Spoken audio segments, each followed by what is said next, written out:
everybody, welcome back to Visit Fylde Coast. Now the first question is, do you recognise where I am?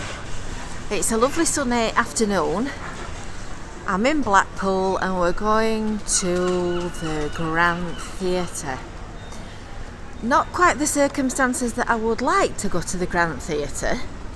This is the bar entrance and the back door at Matcham Court.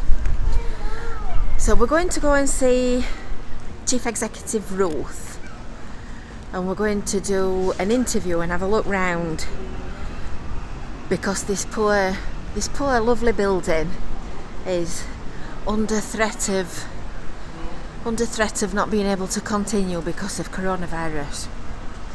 So this road that we're on at the moment is actually Corporation Street. I didn't know that. I just learnt that this morning when I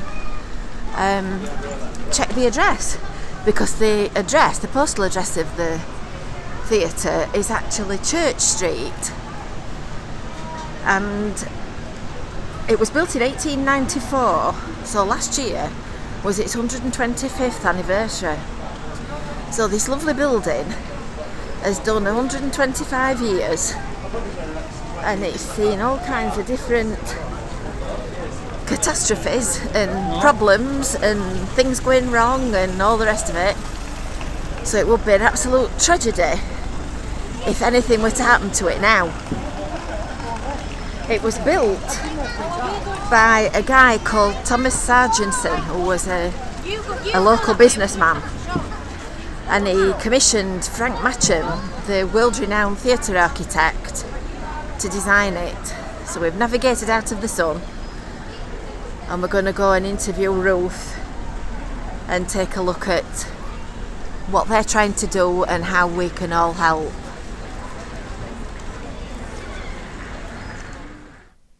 So we're inside this beautiful theatre now with Ruth, the Chief Executive, and you can see that they've put the lights on for us, but it's all deathly quiet, because at the moment, obviously, there's just nothing happening, and everything from this year has been moved into next year.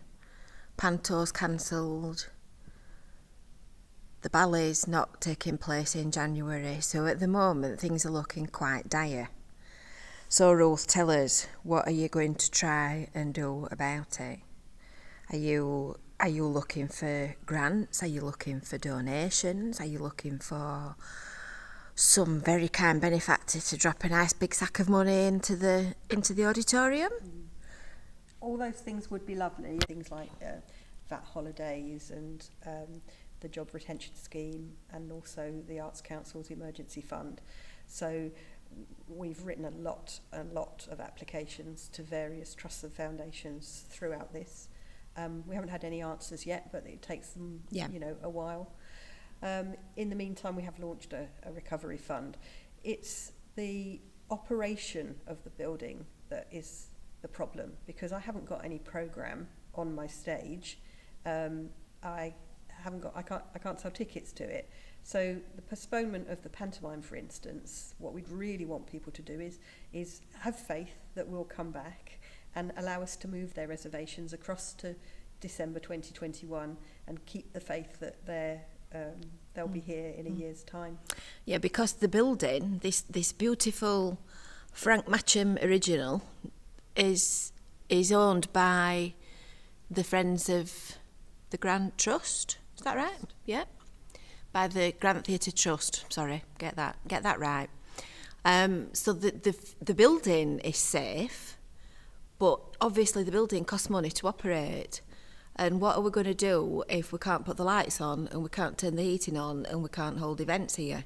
Last time I came into this building, I was sat in the audience watching a show, and now I'm sat here on the stage with Ruth, and it's just silent and quiet. So how can people that live in the Fylde Coast or that come on holiday here, how can they help? What can they do? I think we have a very generous supporter has started a petition on change.org. Yeah. It would be nice if people showed their support by signing that. Yeah.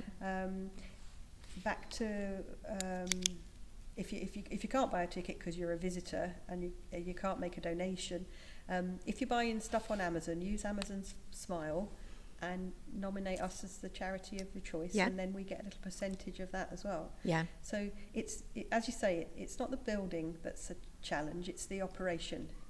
We normally earn 91% of our income through ticket sales and beer sales, and that's what we do.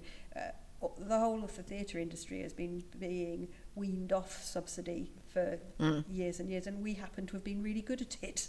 But of course that means that when COVID hits, suddenly you're vulnerable because there's no money coming in. Yeah, but 330,000 people live here on the Fylde coast, and it's always something that we discuss at season launches and all the events, the many events that I've enjoyed in this lovely building.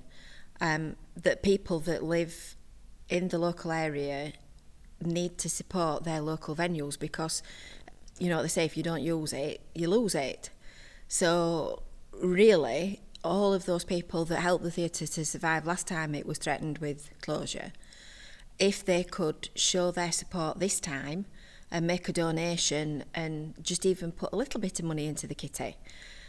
It's not just the money, it's the will that comes with it, and the demonstration when you're applying for funding bids and you put in those grant applications in, that yes, people do want to save this asset. Yeah.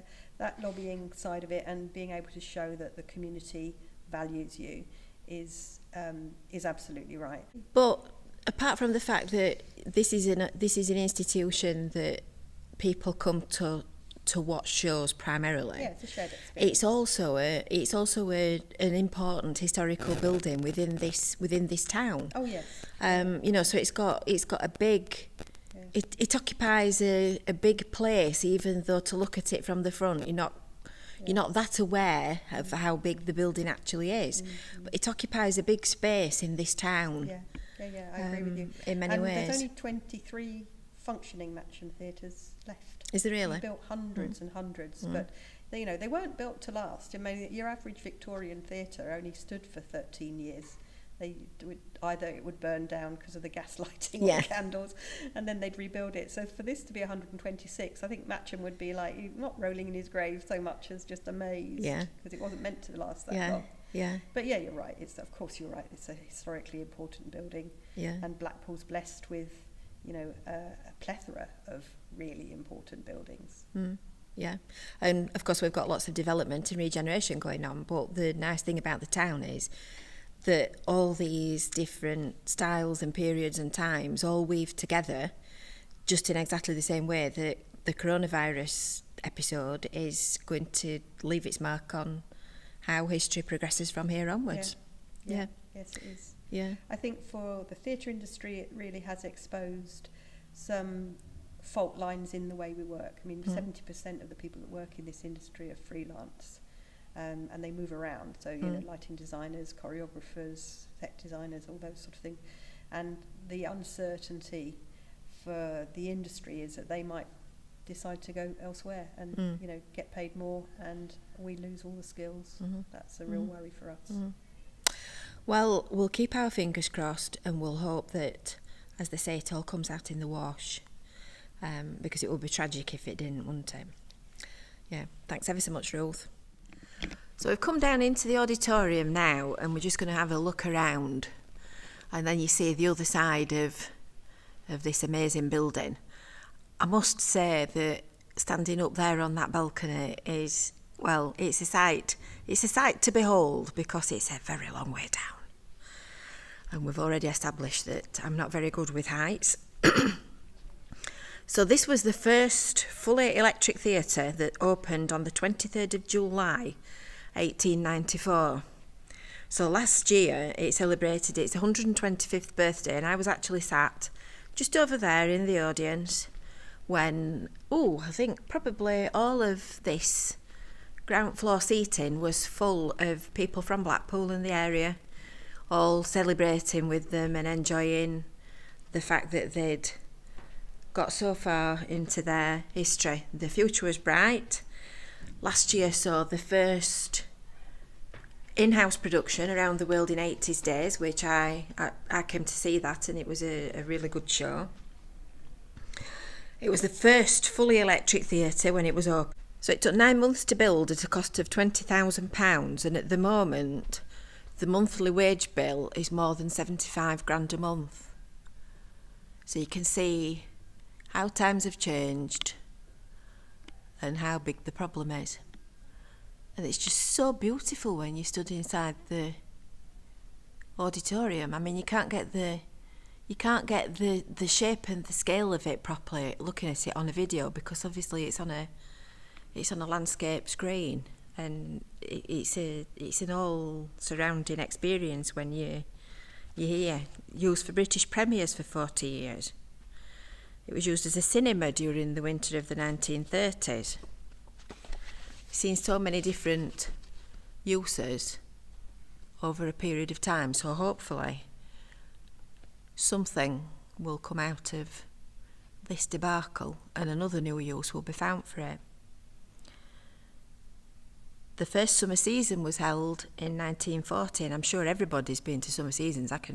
Another anecdote, I can remember sitting down here in this corner and watching Billy Pearce, and I have never laughed as much in my life. I honestly thought I was going to wet myself. In 1902, Winston Churchill spoke here at a rally. He was then an MP for Oldham. Nobody knew what he would go on to do.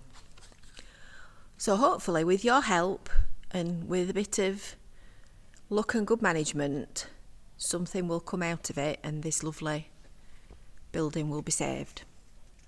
And we'll end on a view from the stage. So it's a rake stage, so there's I don't know if you can see it, there's quite a steep slant on it, which is a bit disturbing when you first stand on it, because you just feel like you're going to fall off. He's pulled the safety rail back so that we can do the interview and look round.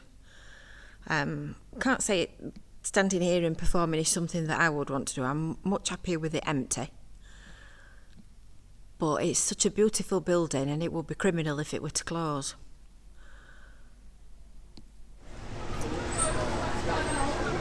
So in the 1890s, this building originally looked like this.